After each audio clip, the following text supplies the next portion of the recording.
সচিব ব্যারিস্টার শামীম আহমেদ পাটোয়ারি যেন বক্তব্য দিতে না পারে, গোলাম মোহাম্মদ জিএম কাদের যাতে বক্তব্য দিতে না পারে।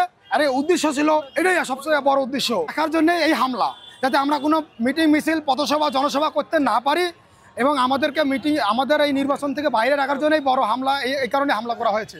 এখন যদি নাই চায়, আজকে সমাবেশটা আমরা শুরু দেখেছেন কত জনপ্রিয়তা, আমাদের প্রতিটা উপজেলা জেলা থেকে লোক আছে, আমাদের লোক সেবা চায়নি। জিএম কাদের স্যার অল্প লোক আছে, তারপরে অনেক লোক হয়ে গেছে, আপনারা দেখেছেন, এবং আরও লোক বাড়বে। আমাদের জনপ্রিয়তা অবশ্যই আছে। তিনটা আমরা কেন হয়েছে আমরা এখনও বুঝতে পারিনি।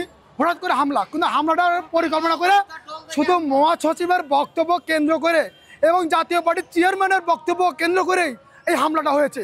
পার্টির কর্মী সমাবেশ ছিল, এই কর্মী সমাবেশে সারা বাংলাদেশ থেকে প্রতিটা জেলা উপজেলা থেকে আমাদের নেতাকর্মী আছে। আজকের এই প্রোগ্রামটা খুব শান্তিপূর্ণভাবেই আমাদের প্রোগ্রামটা শুরু হয়েছিল। শুরুতে একটা বাধা হচ্ছিল পুলিশের, সেই বাধাটা আমরা কাটিয়ে আমরা আমাদের যে কর্মসূচি আমরা সেভাবে সম্মেলন আবার সফল করার জন্য আমাদের নেতাকর্মী আবার ঐক্যবদ্ধভাবে আবার বসিয়ে এক জায়গাতে আবার সমাবেশ করছিল। হঠাৎ করে আমাদের অনেক নেতাকর্মীরা বক্তব্য দিছে, কিন্তু আমাদের যখন পার্টির মহাসচিব ব্যারিস্টার শামীম আহমেদ পাটোয়ারি ভাই যখন বক্তব্য রাখবেন, আর তারপরেই আমাদের চেয়ারম্যান জিএম কাদের স্যার বক্তব্য রাখবেন, সেই সময় পুলিশের সাউন্ড গ্রেনেড এবং আমাদের যে কাঁদানি গ্যাস এবং পানি মারা হয়েছে, আমাদের নেতাকর্মীপুর ঢেল ইটা পাটকেল মারা হয়েছে। আমরা পরিস্থিতি নিয়ন্ত্রণ করতে আমরা অনেক নেতাকর্মীরা ভয়ে দূরে চলে গেছে, আমাদের সমাবেশ থেকে অনেক দূরে চলে গেছে।